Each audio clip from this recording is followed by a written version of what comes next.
You ever get the feeling that everything in America is completely fucked up?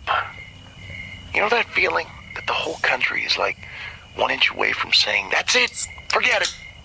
Let's see, They twist around. Now look, here's a house full of bees. You think the honey badger cares? It doesn't give a shit. Listen, let's get one thing straight. Price is right. Guns don't kill people. I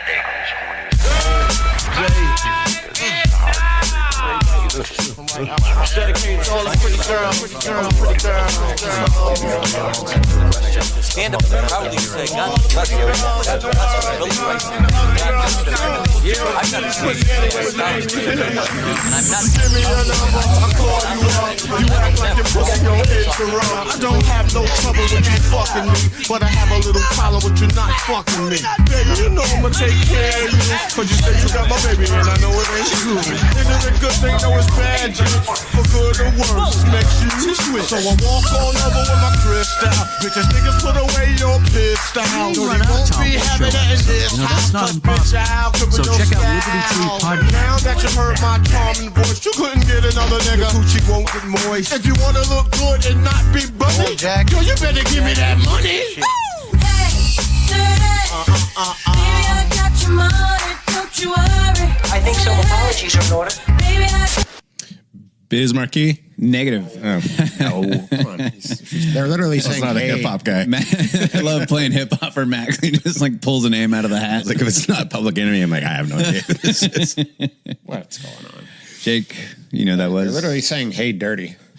old dirty bastard. Yeah. Spelled in the old English. Old English? Yes. Yeah. He's a Olé? rapper from the 1760s, I think. Yeah. Way ahead of his time. He didn't invent the wheelbarrow, did he? He may have. The guy was a genius. We should put a wheel on that thing. Jeez, old dirty bastard. That's a great idea. Mind's blown. He singing, rapping there about pimping, which you and I have Found it's not easy. No. We've discussed in the past. My biggest problem with pimps, So here's what happened is you had a business idea. Everyone sit down for this. I did. And we're having a beer and you had basically like a cost estimate and a diagram written on a napkin. Yes. And this was for the sauna business. Correct. Which is about to launch to success. Blow doors. And we're going through it. I'm like, cool. And I'm looking at your napkin and I'm like, dude, I'm actually, 1 in 10, 1 in 5. I'm like, I'm in. I think this is a good idea. Yes. It's like, it says pimping on the top of that napkin. What's that about? You're like, okay, well, we're going to get there. Like, oh boy. So here's the thing. Now, prostitution, not something that I would consider morally upstanding profession. However, either is manufacturing drones to bomb other countries. So. Very correct. Yes. Say all things are on the table. Excellent point. Yes. Excellent point. What prostitution essentially is two adults in its purest form, let's say, two adults consensually agreeing to sex and one giving money to the other for the interaction, right? Or to leave, as they say. In and of itself, that's right. In and of itself, not the worst thing that you can do. Nowhere near drone bombing children, for example. Pimping has a really bad reputation because what do pimps do? They take advantage of women, usually mistreat them. The service they provide is supposed to be protection and maybe like a bookkeeping element. Various administrative roles. Exactly. Right. And I thought, well, why can't pimps actually be like good to their employees, actually protect them, actually provide some sort of accountability and accounting, and treat them with respect? Right. There's no reason why pimping can't be a noble, happy profession. Employees, happy business. Exactly. Happy wife. This brothel's employee owned kind of thing. I mean, it'd be some profit sharing. What if you engaged in this act with a prostitute and didn't pay them? What do you think your crime would be? Like if they were going to seek recourse? Well, I think that's why you have the pimp. Well, the crime is that you agreed, you had a contract that you didn't fulfill your end of. So, well, there's a verbal contract. Still a contract. Okay. I mean, if we were pimping, there would be written contracts. Right. We have a lawyer. DocuSign. Probably wouldn't go over well. No. You want me to sign? What? You generally don't want a paper trail for something like that either. I don't know. Do they do that in Las Vegas where prostitution is legal? That's a good question. I bet they do for like high-end escort services. Some kind of a signature? Yeah. Could be. There's got to be someone we know that could answer these questions. Let's ask Jamie O'Brien. He's like, I'm more of a finance guy, but I'll take a crack at this. We burned up our 7 minutes talking about pimping nonsense. Yeah. Should we give Jamie a call? Let's do it. Say something clever while I look up. I have just noticed I went out of town last weekend. I was going to say I got involved, but I got myself out of a pretty serious road rage incident. And then just the other day, I saw one top 10 road rage incidents I've ever seen in the parking lot of a grocery store. Wow. Yeah. I haven't told you the story. No. Yeah. I just was sitting there eating my lunch. I was going to leave. I was like, I might just sit here and watch this play out. It was happening right next to me, too. And you and I were having a discussion. This guy who was the aggressor had completely lost his shit. Like, he was fully unglued. And I was watching, and his girlfriend was completely unglued, too. He was pounding on her hood and telling her to go back to Tyler. So there was another theme. Yes. Where was Tyler? Into this. Who is Tyler? And the guy they're screaming at was in this giant Dodge Dually diesel. Looked to be 6'4", 6'5", 250, around there. And I'm watching this thing play out. And the guy who lost his shit was maybe 5'8", 5'9". And I'm looking at the guy who was just calling me on the phone to the cops. I was like, if this guy gets out of his truck, he's going to kill that guy. Unless there's, this dude has some kind of skills but typically people with skills don't act like this guy is acting. So Right. I guess he doesn't know anything. And all he has is a full temper tantrum. Yeah. And it made me think, I was like, this guy was doing that, in defense of his total whiskey tango chunky girlfriend that was also screaming and holding down the horn, for 2 minutes at a time. So now everybody's watching this thing go on. Everyone's got their phones whole out. parking lot. Yeah. It just made me think that this guy thinks he's got his chest puffed out and he's fucking going to handle business. And I was watching him, I was like, this is the least manly behavior I've ever seen. You're having a complete teenage girl, shit fit. Emotional freak out. You were right. You have no control over your emotions. Your girlfriend's lost her shit. Then I'm getting into that psychology. Of course, people like this find each other and they're going to pop out shitty kids that we're going to be responsible for as a society. Yep. Kids that might be his, might be Tyler's. You'll never know. Maybe that's what this was all about. Maybe she wasn't fat. She was pregnant with Tyler's baby. Where was this at? So I can... The market up North Molesbury's Market up by off River Road. In fact, we were saying... Wiki Up, I think they call it. We should double check the Santa Rosa WTF page and see if there's video of it, because Matt said there were I'm gonna check this. 20 people check this on the fly here, filming it. I'm going to call Jamie and we'll get him to tell his latest road rage experience. It also made me think that I think this ramped up with COVID, but people are just losing their shit. I feel like I see these incidents. Hi, this is Jamie, please. More and more often these days. What do you guys think? It's an interesting concept. I feel if I ever become emotional to the point where it's gaining the attention of people I don't know, then I've really lost. What do you mean? I got a big thing about people being cordial to other people. Holding the door open for other people. If somebody doesn't hold the door open for me, I don't really give a shit. Yeah. But if I see somebody being rude to somebody else in public, it kind of... Yeah, we've talked about this before. Kind of the thing that bugs me. Not putting your cart back. To some degree. And I feel not being an issue for anybody else to be able to get through their day is something to, unfortunately, strive for. And I think that losing your shit in public, putting on a display of emotion, whether it's Jamie. Hey, how you doing? Otherwise, Sorry, we were just talking about road rage. You got any recent road rage experiences? Other than my wife flipping people off, no. Oh yeah, that's the best. You know, I have to fight that guy now, right? That's how this works. How you doing? I'm doing pretty well. How about you guys? Good. Yeah, just another day in the new reality. What's this? Post-COVID, The latest day in the simulation. Exactly. Coming fast and furious at this point. Mm-hmm. Yes. So your Substack, the COVID Chronicles, must read for anyone who hears this. Highly recommended. Has been just on fire lately. Appreciate all that. Nope. There's a lot of hate beneath those words. So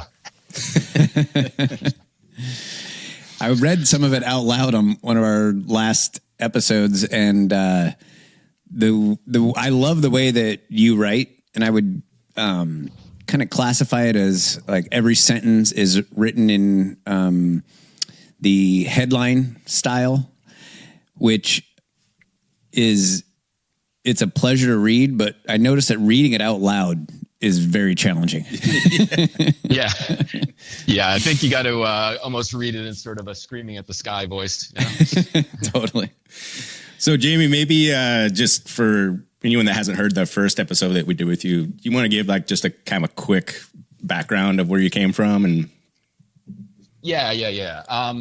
So out of college, I went and did a quick stint at Solomon Brothers down in New York, and then jumped to an arbitrage shop. Learned a lot, did a lot, got wildly underpaid, so went out on my own at 25 to work with some hedge funds, and then one of them gave me a little bit of startup capital to launch my own funds, and ran those funds from the mid 90s to I guess 2012, 14, somewhere in there and since have maintained a couple of those clients, but not running our own funds. And been I think per our earlier conversation, started kind of writing this stuff as a piece to communicate with a buddy of mine. We're helping to, I guess I'll say, advise Tulsi Gabbard on some economics and financial system stuff. And then, then COVID came and realized that the shenanigans were on full steam. So started including some friends, et cetera, in it. Yeah. What was your relationship with Tulsi like? Honestly, and I can't believe I'm saying it today, given what she's doing. I considered her, pretty good friend, actually. Dinner a couple times. Frequent conversations. Both on the phone and more in writing. But it spanned the better part of a year. And I've never gotten involved in any sort of politics, but I actually believed her and some of the I'll say sacrifices she made to stand on principle. And so I'm just kind of blown away with what's happened with her recently, honestly. We were just talking in the truck the other day, yes. Like, when will we learn the lesson to not trust politicians? It's like they just are incapable of not disappointing us. And I guess specifically with Tulsi, for those who don't know, she used to be just adamantly opposed to the war in Yemen, and as was Trump. And come the last few weeks, all of a sudden we start bombing Yemen under the Trump administration, and Tulsi, who was very outspoken about what a dumb thing that was to do, has just jumped right on board. What do you make of that? Like, how does that happen in your opinion? Well, I mean, obviously the chance to become DNI had to be super attractive. But even then, the only explanation I can come up with is that I can kind of not just say I was totally taken for a ride by her is, she doesn't come from money. And she never made money while in office, shared an apartment in DC with her sister and husband. And, she really was was serving the public at that time. And, I just don't know if maybe certain options ran out and, incentives dangled in front of her, and she still feels like she can do more good than bad. But it's kind of given that her brand was credibility principled, and she's kind of just cashed that in, and in exchange for what, beyond the money and the position, I don't know. We were kind of spitballing ideas in the truck while we were talking about this. I was like, it almost seems like all these people, whether it be Tulsi or Trump or RFK or whoever it is, like they talk the talk. We're like, okay, I like what he's saying. They want to end the wars. They want to revamp the health, our food system, whatever it is. They want to reduce the vaccine schedule from 72 to 47. So roughly in half. That's great. And, we're going to stop the bombing in Gaza. We're going to stop the war in Yemen. We're going to do this and do this. And it's like, and you believe them when they're saying that as you watch their ascension to power. And we were kind of spitballing ideas. And like, it almost seems like once you get to a certain level, someone or some people sit that person down and go like, okay, this is how this works. Just so you know.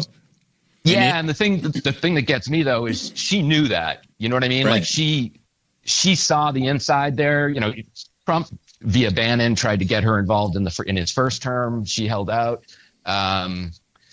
So she knew that going in. I mean, again, maybe there's a whole nother level of pressure, whether it's financial or otherwise applied to her. But yeah, it bums me out to no end, because I really, honestly, I really liked her. So, so did we. Yeah. If we were to ask you to speculate, do you think that there could be more to it than just the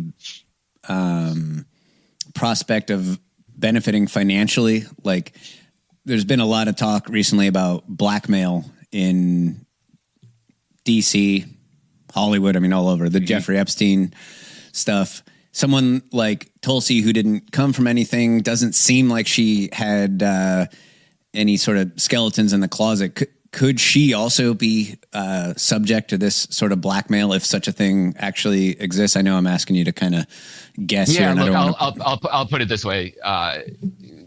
Obviously, anything's possible at this point, but she doesn't even drink. She is. If the blackmail is in the mix, which seemingly it is for everyone else, I would guess maybe it involves someone close to her more than her.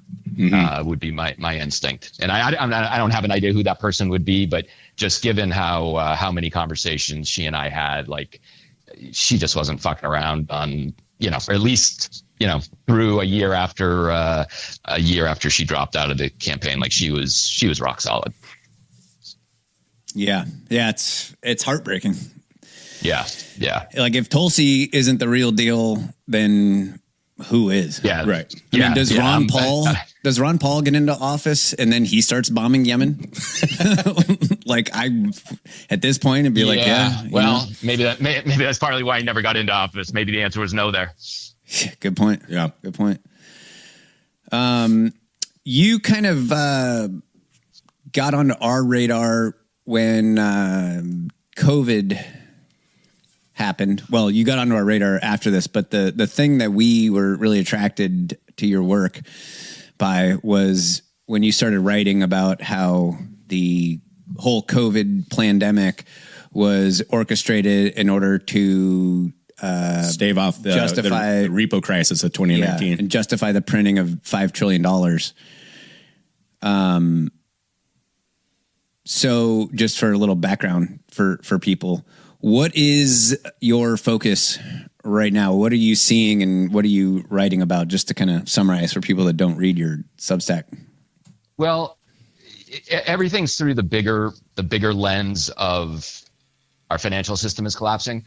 And so they need to, there's just way too much leverage in the system stemming from the 2008 housing attempted market correction that all it was a deleveraging, and but instead of taking their hits, they decided to screw the system and just bail themselves out by injecting more debt into the system. So whatever the scale of the deleveraging would have been in 2008, it's many multiples of that now. So as I'm interpreting everything that they're doing now, and it's all with that perspective in mind of they need to keep this game going, because if they do let the market deleverage, they're wiped out. All their wealth is gone. They're going to prison. So they need to keep this going until they can prepare this replacement control mechanism to replace the debt-based central bank fiat currency system they installed back in 1913, and honestly have been doing a great job of keeping under the radar, that most people don't even understand it, didn't even notice it until 2008, really, in terms of its power and its corruption. So when I'm filtering current events through it, it's more towards the lens of how does it serve those two purposes? One, defer the collapse while they build this replacement mechanism, and then how is it actually adding on the other hand to the replacement mechanism, and to judge both the timing of where they are in the process, but the end game's pretty obvious because they've already told us what it is. They're not shy about it, actually. And that replacement mechanism would be CBDC. Yeah, well, the CBDC will be the let's call it digital, all digitized money. CBDC is one way to put it. It may ultimately not involve the central bank, but it will be it will actually be the elimination of money as we know it, and it'll be centralized, right? 100%. So CBDC, central bank digital currency. I've always said the most important word in that, because we already kind of have digital currency. Like when you use your card, your ATM card, that's a digital transaction. The most harmful part of central bank digital currency is the centralization part. Would you agree? Yeah. Well, both the centralization part of it, and they will be able to program it. So it wouldn't be enough just to centralize. I mean, I guess it could be, but it wouldn't be nearly as efficient. Like money's not going to exist. Like you're not going to, if they pull this off, we're not going to have like an account where we're saving money that is portable, that we can take with us and invest and buy things. Like they're trying to get everything into, we'll be a complete service economy where we basically have to earn our little protein patties every day and earn our housing units. And everything's on a really short leash. And that's the ultimate form of control. So this idea of they're going to use, they're already rolling out these transition vehicles like stable coins and whatever. I was just looking into the stable coin stuff. It's because at the right, I think in January, Trump, he signed an executive order saying that he was going to ban the CBDC. And that was more I read into it. I ran a couple, guys are doing work similar to yours. You're going like, we're already what is it? 92% of all transactions in the US are just digitally based. It's just something that goes into a database. And then we talk about, we're balking at the government keeps printing money. It's like, no, they're not printing money. They're just adding numbers to the Oracle database that filters it out to the American economy, in one form or the other. And I was looking in right at the same time that he signed that executive order to quote unquote ban the CBDC. He's pushing all these stable coins, so like the USD coin and Tether and stuff like that. Like I'm like, this is the CBDC. They just rebranded it. It's just a different name at this point. Yeah, and again, they have to eliminate cash because that's cash is like the ultimate backdoor out of the system. So they have to get rid of that entirely. So even at 8%, 10% of transactions, like it's still a major threat to the system because people can go to the banks, demand their money, and it's not going to be there. Yeah. And so the stable coins, I think are going to they provide two advancements. One, ultimately eliminating all cash, and then in acclimating people to this all digital currency. But two, it's a way to I'll say spread this control mechanism globally very, very quickly, such that when they transition and say, okay, well, we're going to let the collapse happen now, in the monetary system upon which the stable coins are built collapses, it'll be easy for them to say, okay, well, we've got the mechanism in place. Let's do without the debt. Let's do without the the constant stress and fear of the state will provide everything. The algorithm knows all and will meet all the people's needs. And it'll be a horrifying moment when they do it because the debt numbers are so big. If people actually believe that we have to pay the debt or otherwise we're in permanent debt enslavement, then this solution that they are preparing is going to sound very appealing to a lot of people. You said that people actually believe we have to pay the debt. Are you alluding to the idea that maybe we don't?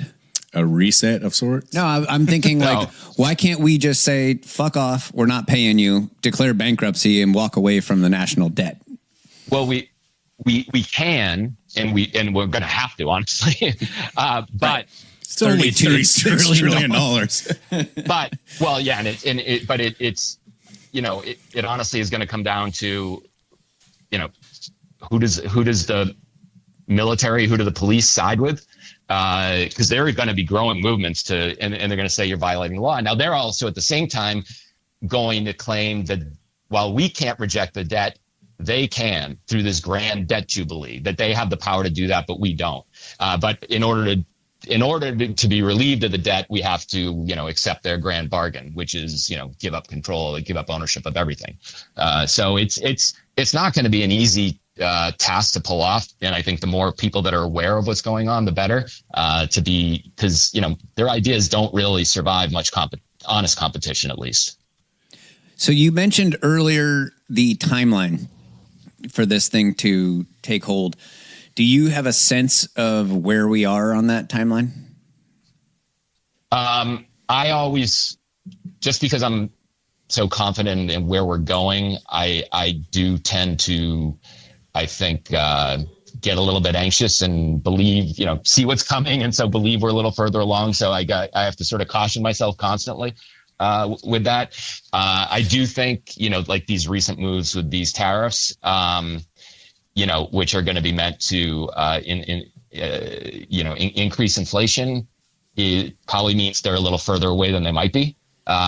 So, we probably have more time. There's a lot of wealth in this country, and they're not gonna do this until they're ready. And stable coins are still, things are rapidly rolling out. And now that they have the legislation in place, I'm guessing, within a year or so, stable coins are fairly common. But when they really, would this be the two recent, I think, acts under Trump? One was the Stable Act. The other one was the Genius Act. That is yes. Okay, yeah. They're slow rolling out these, what they call the tokenization of America. Exactly. Yeah. And look, what the stable coins are going to do too is every stable coin that's issued is going to have to be backed by treasuries. So it's going to create this incredible demand for U.S. treasuries, which tells me they're going to be running the deficits like way much higher than people are anticipating on the idea that we're going to, quote, grow ourselves out of our debt. Mm-hmm. So it's I think it's going to be, it's been a fascinating last few years, but the next year or two, I think we're going to start to see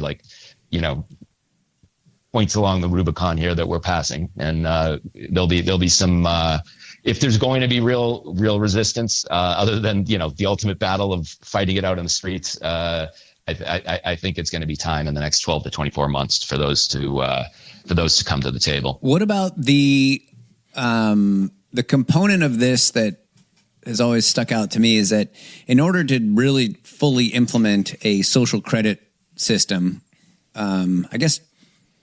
China is doing that already. In the United States, doesn't there also need to be a surveillance state that's really robust in order to make this work? I actually did a pretty deep dive on that, and Jamie, you can let me know where you land on that. Is that you have all these various systems and acts and government organizations, and it's all kind of synthesized into this one thing called the Regulated Liability Network. That's kind of like oversees like all what these different things do. And so, like, for example, you see, once you look into what each one of these things does, I was like, that's another brick in the prison wall there, another brick in the prison wall. And then they all kind of work with each other. And so you're asking about like the surveillance system. And so you'd look at something, and they all have these great names. So we have the Patriot Act to fight terrorism, of course, right? And that just are you not a patriot? Yeah. And then the genius of the Patriot Act is it declares the homeland a battlefield. So now everyone in America is a potential terrorist. Say, like, if you go to your local school board meeting, like, why is there men in the women's bathroom? And you get visited by the FBI the next day. And then they work like under the BSA, like the Bank Secrecy Act, like we're trying to get rid of all nefarious financial activity. and then they work with the FBI, and then they go back to the U.S. Treasury and say like the threshold of a $10,000 transaction, which is like the threshold for which we're going to look into this. Like we need that lowered. They're like, okay. And just recently they lowered it down. Just in 2025, they lowered it from $10,000 to $200 in 30 different U.S. zip codes. And they all work. And it's just that surveillance state, you know, the totalitarian threshold just keeps going like up.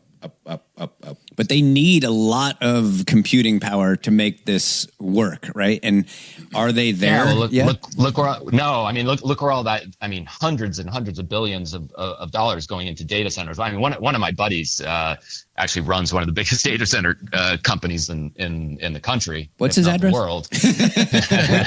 Which data center? He is serious question. Which data center are you referring to there? I'm sort of in the tech space. It's a private. I don't know if I want to say the company name. They're owned by a private equity shop, and they're doing a massive roll up. And he's made very clear his book of business is so many years ahead at this point. Like their only game right now is finding power.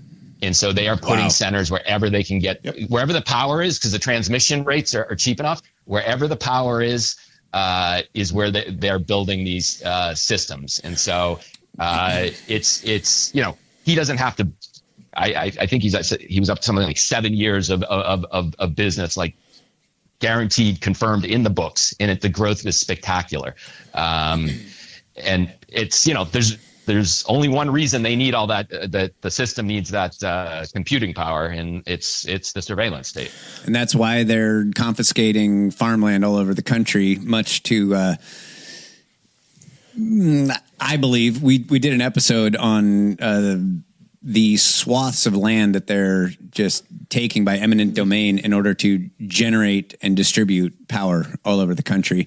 It's affecting farmers greatly, which is something that we kind of have a hot button for, is the taking of farmland. It not only has the effect of making people dependent on factory farms and putting independent farmers out of business, but it's, I believe, being done in order to get power and water to cool these data farms that are popping up all over the place. The majority of the data center builds and all of this sort of grabbing of property and migrating back towards nuclear power to power all these facilities, and all these kind of initiatives and endeavors that are going on right now are based on the need to be competitive in the AI space. As far as my understanding of what's going on there, you know, not that it can't be put to use for surveillance or even AI surveillance, which could possibly be the way to go, but well, it's funny you said it, because I was looking at the same, like the BSA, like the Bank Secrecy Act, and all these.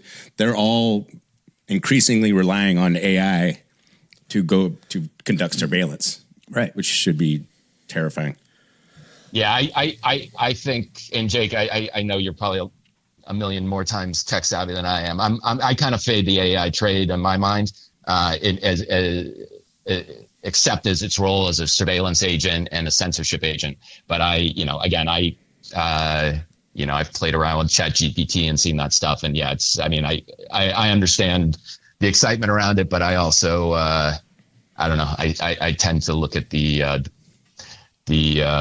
more direct link to what they need to achieve here in the next few years, rather than, I'll say a cool new technology too. They need to buckle things down pretty quickly here or else they're going to lose control of everything. I think AI is the mark of the beast. Every time I see a new article, I'm like, has no one seen the first Terminator? Totally.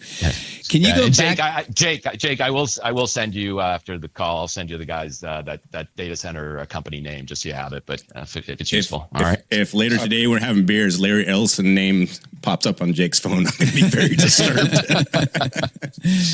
Can you go back to what you said about the tariffs, that you think this is going to cause a lot of inflation, and that makes you think that maybe they're not quite as ready to roll this thing out? Maybe we should lay out our bias, is that this is something that Kelly and I have kind of like riffed on for the last year or so.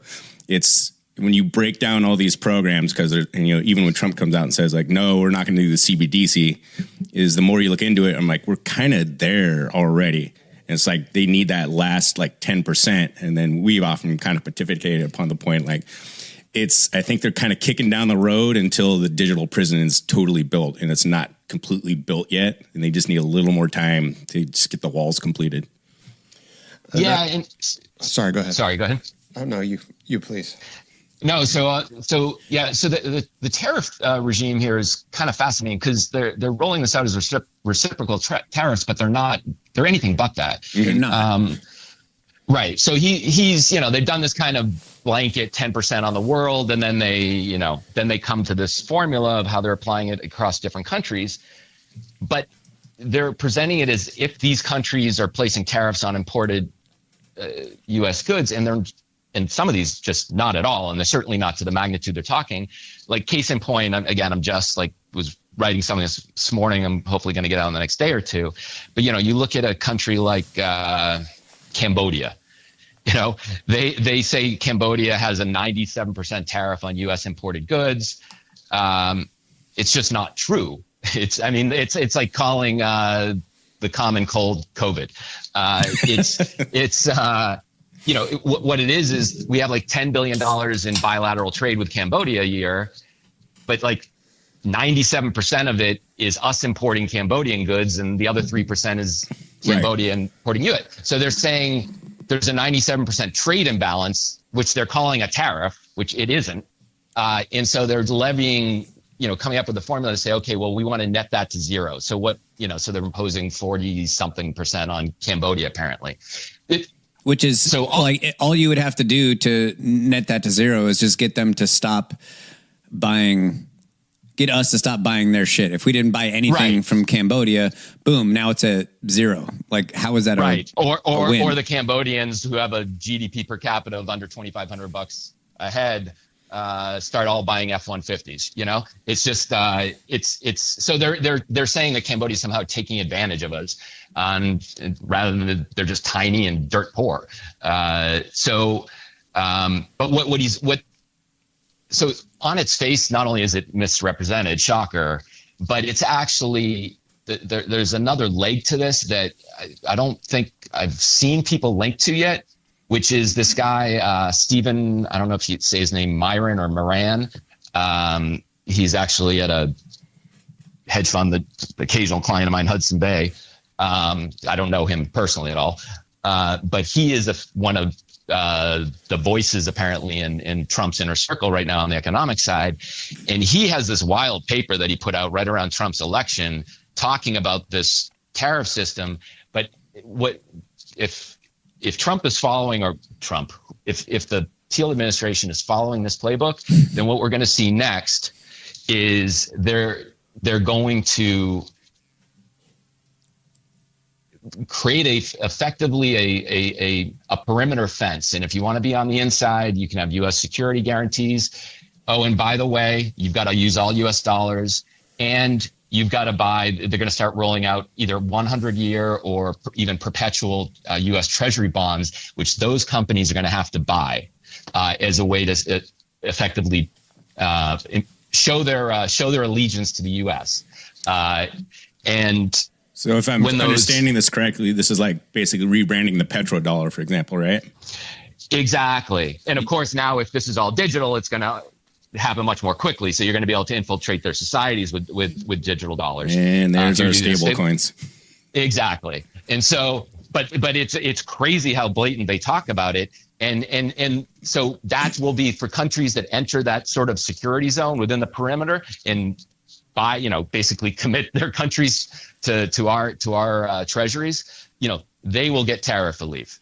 You even hear actually Musk just came out and he's talking about how he hopes in the near future there's no tariffs between Europe and the U.S. as sort of a free trade zone. Well, I don't know how more explicitly you want to talk about centralized global power than uniting, creating the North America Union and uniting it with the European Union. It's they're using different language, but that's really what they're talking about. If the tariffs that just went into effect end up totally crashing the economy like tomorrow. I kind of feel like that might be the best case scenario, because a total collapse in the economy might drive some sort of revolution in the United States that they're not, the prison walls aren't fully built. There's a lot of holes in it that we could escape from. And some sort of a crisis like that might actually be the thing to make change for the better happen earlier. Is that ring true to you? Or well, I love your grim optimism, but I look at it a little different. Short term, the tariffs are absolutely going to be inflationary because they're going to create supply shortages. Again, with certain countries, they may be alleviated pretty quickly if they take the grand bargain and subordinate themselves, quite explicitly to the U.S. But no doubt in the short term, it disrupts the supply chains. Will create shortages of goods in the U.S. and inflation, which again, they need to keep the system going until they're ready to pull the rug. The fact that equities are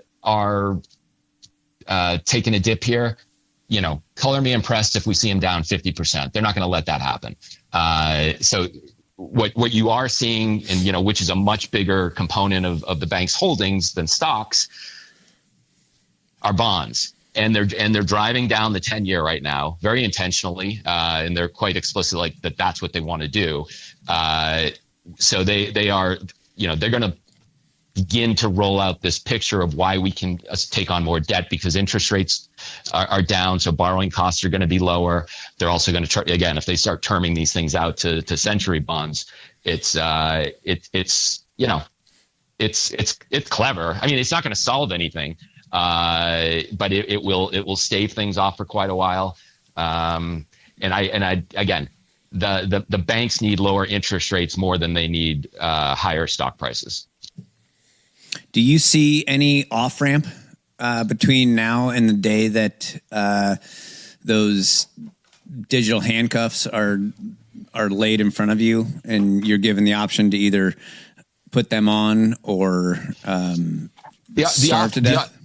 I think the only societal off ramp will be just if markets finally overwhelm them, and what I mean there is enough people with enough capital don't think that they're going to pull this off, and so everyone starts running for the exits, thinking they can be the first ones out, and so that the deflationary collapse happens before they're ready to provide the solution. Sort of a digital bank run. Exactly. And I don't, I write to hope that people will see that and see that actually not only when it happens, that's what's happening. And it's actually a good thing, as difficult as it's going to be. Mm-hmm. But yeah, so that people, I think if enough people understand what they're trying to do, I do believe, at least between the coasts, people will reject it. God willing. Yeah, I've said for a while that so that's our best case scenario. It's a revolution. Pray for a financial collapse. Well, I mean, but the good thing is, like, it's a little bit freeing, right? Because they know the collapse is going to happen. I mean, they've explicitly talked about it. The system's exhausted, so they know it's going to happen. You even heard, I barely listen to Tucker anymore, but he had Scott Bessent on the other day, Treasury Secretary. And he's even invoking that if they don't really know how this tariff thing is going to work out, but if they didn't, we were heading towards a financial equivalent of 9/11 anyways. So they're telling people aren't fully listening, and I think understanding the certainty with which they know this is happening. But we're both. The question isn't, is the collapse going to happen? It's just, when is it going to happen? Are they going to control it, the timing of it or not? And then, in its immediate aftermath, do people reject the solution from the very same people that just dragged us through the mud? Hey, Jamie, do you mind if we take a quick break? Of course.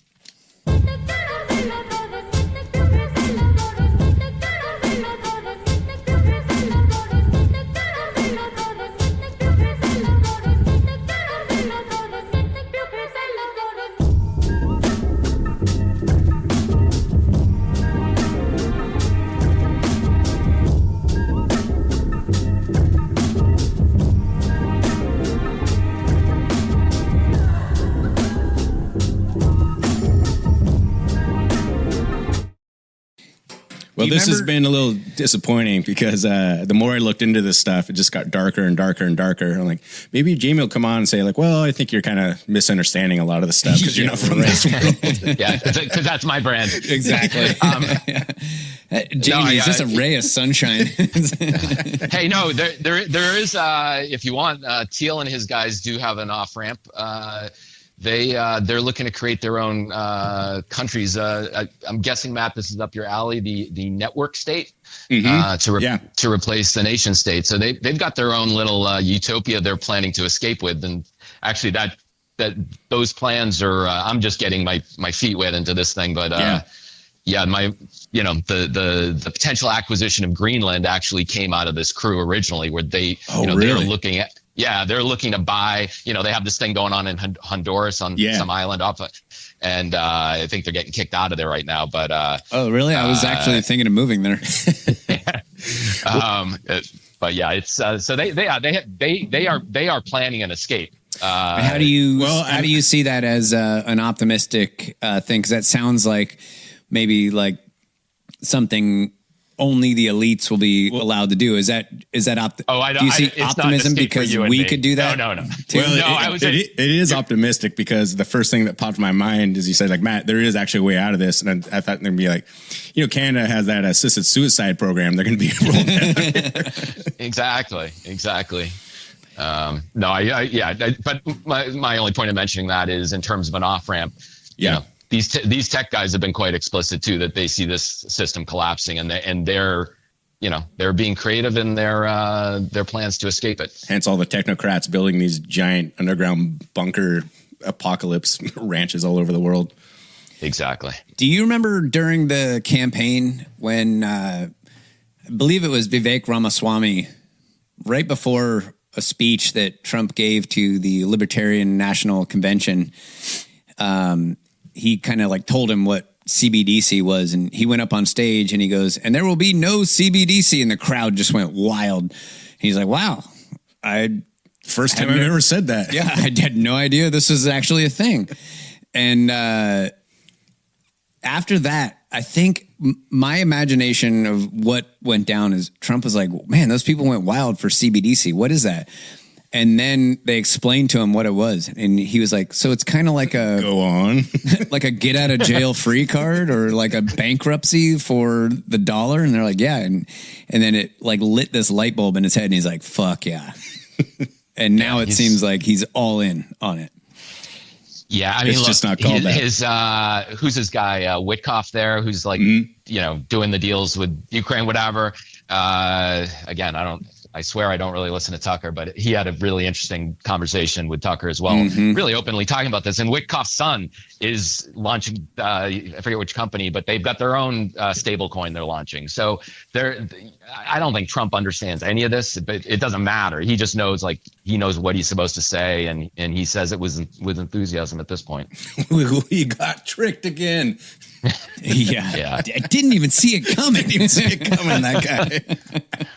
Give me Trump 1.0. Pre-pandemic. Yeah, if only Trump had won the 2020 election. Yeah. As if, because Kamala would not be doing all this. No. We'd be way better off with Kamala. She's got a better understanding of financial markets and economies. Brilliant. Yes. Question from one of our listeners. When this goes down, let's say that they get all the ducks in order and they're ready to tank the financial system and put everybody onto the social credit system. Do you see yourself adopting it? Because I think a lot of people will be faced with this really hard decision. And there's going to be, and that decision is either you can get evicted from your house that you don't actually own, and you can fend for yourself in the streets trying to get food and gas for your car and live in this total black market kind of existence, or you can just adopt this CBDC that we roll out, and you can just go on. You can keep your house, and we'll make sure that you have enough food. And for a lot of patriots, there's going to be like a line in the sand that they're going to be tempted to cross or not. And you personally, how do you see that? Are you going to go along with this? Or are you going to just put your foot down? The short answer is not a fucking chance. However, I too have my weakness, and if I were unable to be in regular contact with my children, that could be the lever that pulls me over if they insisted on staying part of it. But apart from that possibility, no, I will go into whatever areas of this country or this world are still living some semblance of freedom, even if the quote quality of life is substantially different than within society at that point. I think the biggest kind of obstacle, and this kind of dovetails into what you're saying, Kelly, and you, Jamie, is that the kind of the greatest sleight of hand that these people pulled is that convincing us that we're not already living under the tenets of the CBDC, and we kind of very much are, to like a very large extent. And it kind of becomes like the frog in the boiling water approach. It's like once they do that last step, everyone's like, wait, what just happened? Like, we're not using cash anymore. Okay. Like we're all, we're 90% there already. And I think because, you bring this, I'll bring this up at family dinner with my wife's family, and they'll just stare at me blankly like, CBDC. I've never heard of that before. And you start to explain it, and it's hard for them to wrap their minds around if they've never ever approached like any of these subjects before. Yeah. If you were writing a survival manual, what's the trigger that you say, okay, this is the point where we jump off? You just answered your own question. Yeah. No, but I think, look, it's going to be, the inflection point is, now they're doing it through coercion and persuasion, deception, whatever combination of terms. Once the replacement's ready, that mechanism, it's just sheer force and dictate. Mm-hmm.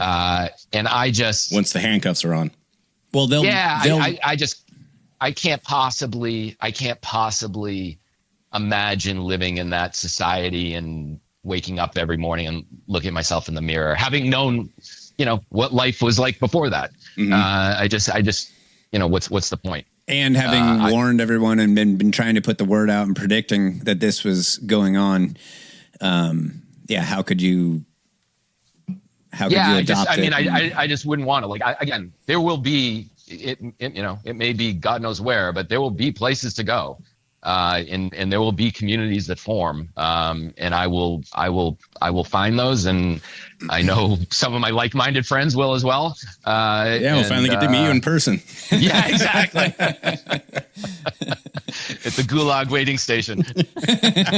Totally. That's what we always joke. We're working on our Liberty Tree book, how to work out in the gulag. It's how you can stay fit. How to stay fit while starving to death. What are you doing now? I guess 2-part question. This is again from a listener.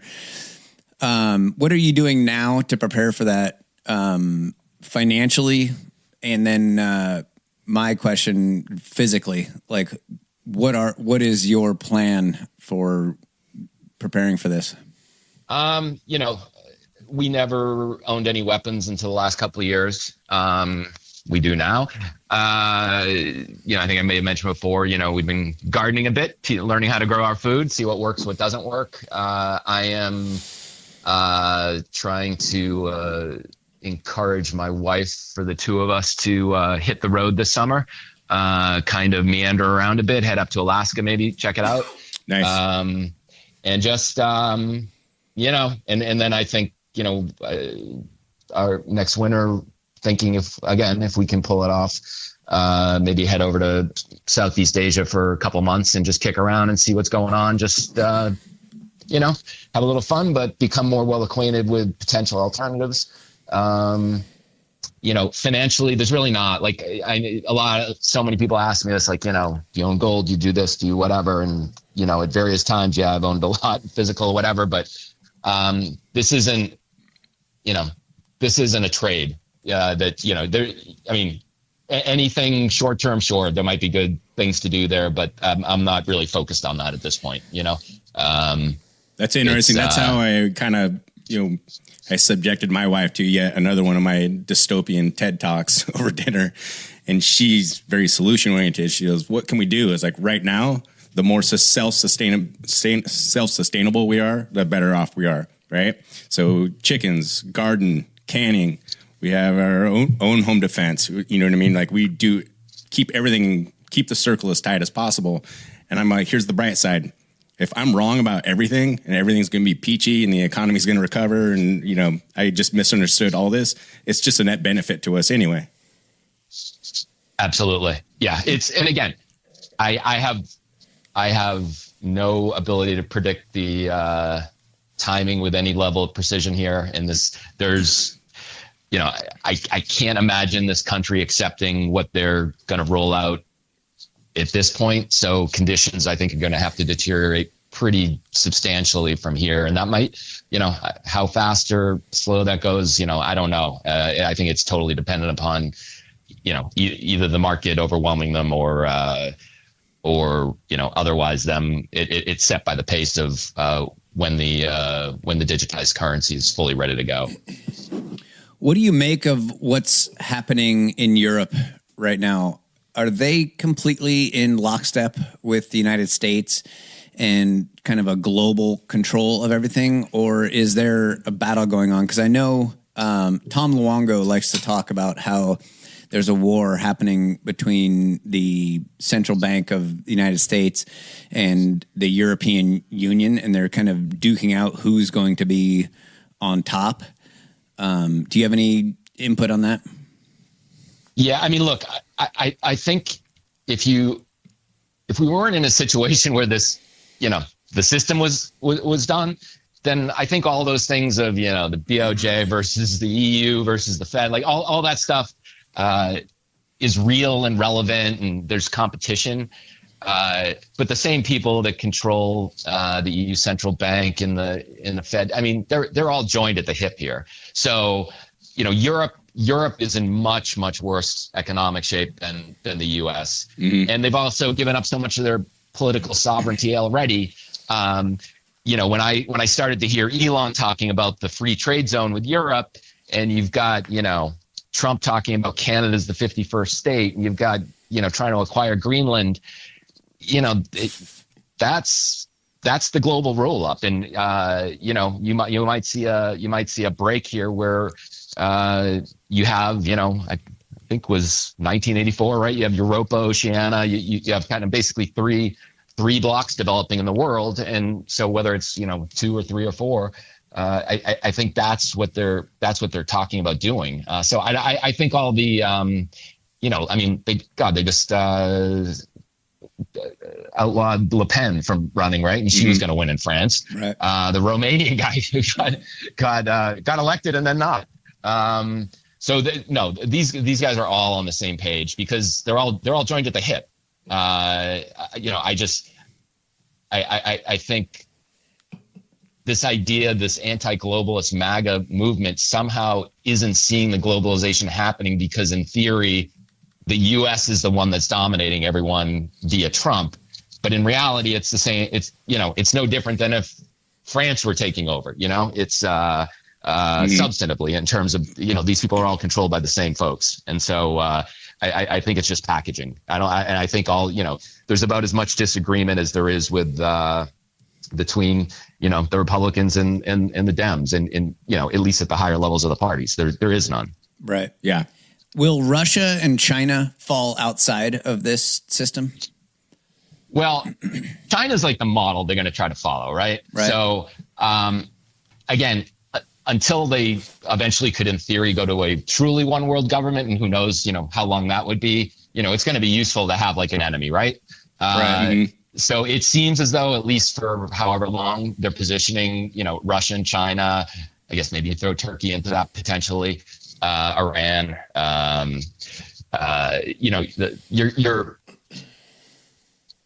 Russia, I think, is fascinating because culturally they should be so aligned. They're heavily Christian. They should be so aligned with the West. They're so wealthy. They have like no debt. The natural resources are so abundant. They were in many ways, in their GDP won't show up, but in many ways they're like one of the wealthiest, if not the wealthiest country on the planet. So you would think they would look to co-opt Russia and bring them into the fold just to get their resources. But certainly as long as Putin's around, and I'm guessing whoever follows him might be more hardline, the Russians love Mother Russia, and they are not going to. I don't think they're gonna fade easily into underneath anyone else's umbrella. God, if only Americans loved their country. Well, right. I mean, it's the number of wars. I love Russia. Love going over there. The people there are unbelievable, but you can see the suffering, and like they appreciate like the little things in life because they remember history, and their history is horrible. Yeah, right. Well, we just need some horrible history, and then we'll be. Honestly, I'm joking, but I believe suffering is inevitable, especially if we're going to correct the wrongs of the last 200 years. Yeah, like we're not going to get out of it without suffering, which is how. They forget the name of the author, but The Creature from Jekyll Island, that author, the way he ended that book was like, look, there's no easy way out of this. Yeah. It's going to hurt, but here's what we have to do to get out. But the strongest steel is forged out of the hottest fires. It's like we kind of need this to happen. Yeah, absolutely. And that's what I think. Again, I don't want to say I take comfort in, but I'm not worried about, can you stop this? It's not going to say, the pain is coming. And so it's more, do you understand what that pain actually is and the potential to come out of it? So you don't basically run into the very thing you think you're running away from. Jake, did you have a question you wanted to hit Jamie with before we go? No, I mean, this is great. I asked Matt and Kelly when I sat down this morning if tariffs were going to be brought up or maybe even the topic of this discussion with you. I greatly appreciate someone with your level of understanding as it pertains to economics. I'm a full-on, I'm just a spectator. I'm not in the economic space on any level. But it's kind of like the news of the day. Trump's tariffs, you got people on one side of the political spectrum saying he's destroying our economy. Here's the proof. Look, right now things suck. You got people on the other side of the spectrum saying, well, we had to destroy a system that had been built that was kind of the root of the problem. And there's going to be some, fluctuations in our economy while this transpires. What are your thoughts on kind of the snapshot of today's economic sort of level, I guess, in terms of the stock market being really down? Most people don't really know what that means. Most people aren't traders. Do you see any of the moves that are being made as brilliant or completely idiotic, I guess, at the lowest possible level? Would you say that the things that have been done by Trump are things that needed to be done so that we can move forward in a better space? And this is without the whole CBDC surveillance state, whatever the currency we have ends up being the currency we move forward with, whether it's digital or we kind of keep the status quo going in terms of the fiat currency thing. What are your thoughts? I don't believe that right now you could take a look at what's happening in this very moment and say, okay, we're completely fucked.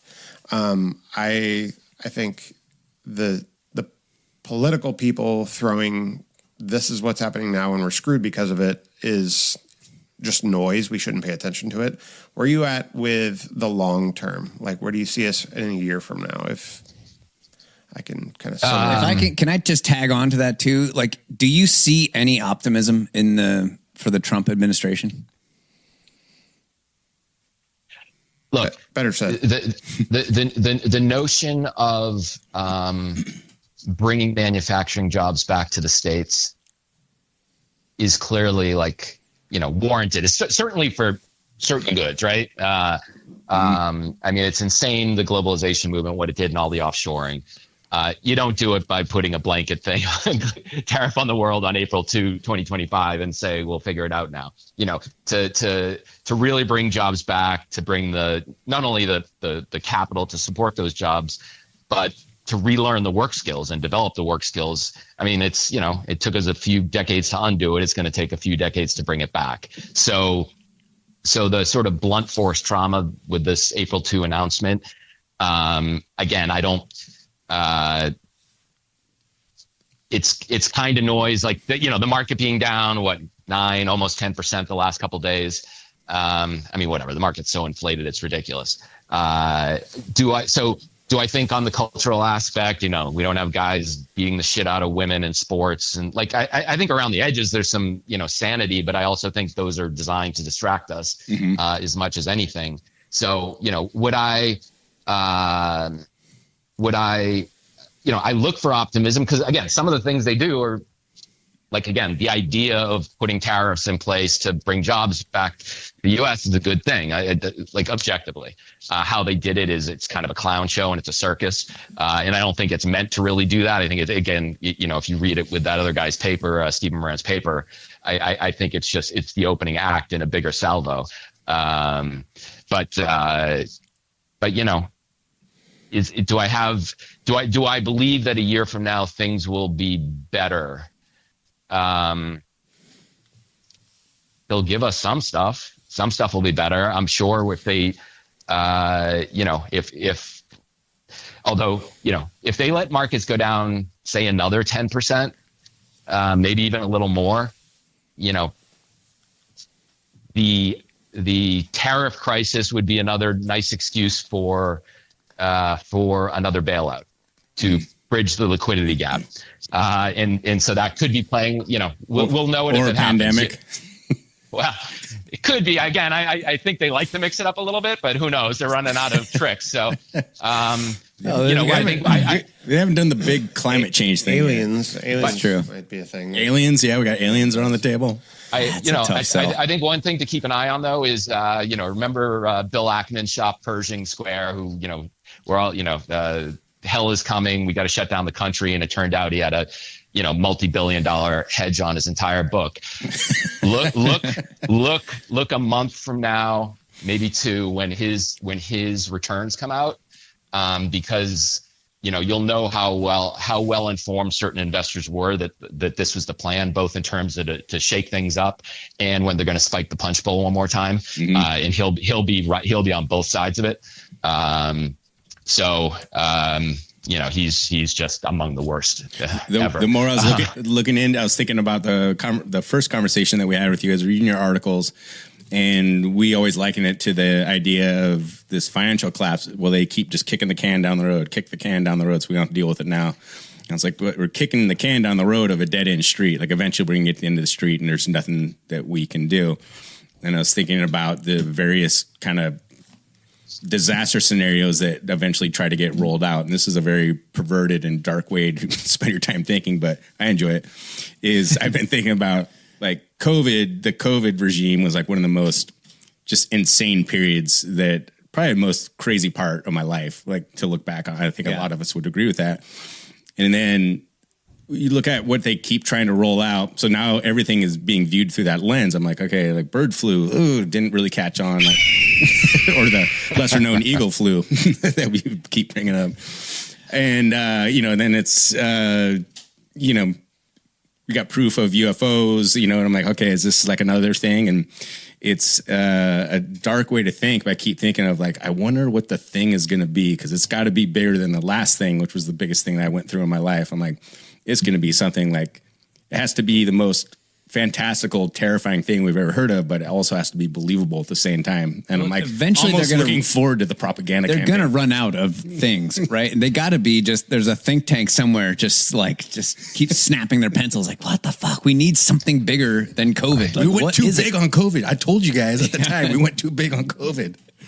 Yeah, well, I think the growing consensus among my dark circle is, the ultimate thing here is they need the big war, and that will be. That's a tried and true method, right? Yeah, and that may be either used as the excuse to do the final rug pull, or to do the last big bailout, which will effectively be the hot shot. And, so a year from now, you could very well see equities much higher from here. I wouldn't consider that a good thing, but a lot of people will. Yeah, that kicking the can down the road never gets old. You give me your number, I call you up. You act like your pussy on interrupt. I don't have no trouble with you fucking me, but I have a little problem with you not fucking me. Baby, you know I'ma take care of you, cause you say you got my baby and I know it ain't true. Is it a good thing? No, it's bad, bitch. For good or worse, makes you switch. So I walk on over with my crystal. Bitches, niggas, put away your pistol. Dirty won't be having it in this house, cause bitch, I'll cripple your style. Now that you heard my charming voice, you couldn't get another nigga. Coochie won't get moist. If you wanna look good and not be bummy, girl, you better give me that money. Hey, dirty. Baby, I got your money, don't you worry. I said, hey, baby, I got your money. Hey, dirty. Baby, I got your money, don't you worry. I said, hey, baby, I got your money. So I glanced at the girl glanced at me. I whispered in the air, you wanna be with me? You wanna look pretty though in my video. Oh, dirty on Manhattan, I let you all know. Just dance if you caught up in the Holy Ghost trance. If you stop, I'ma put them killer ants in your pants. I'm the ODB, as you can see. FBI, don't you be watching me. I don't want no problems.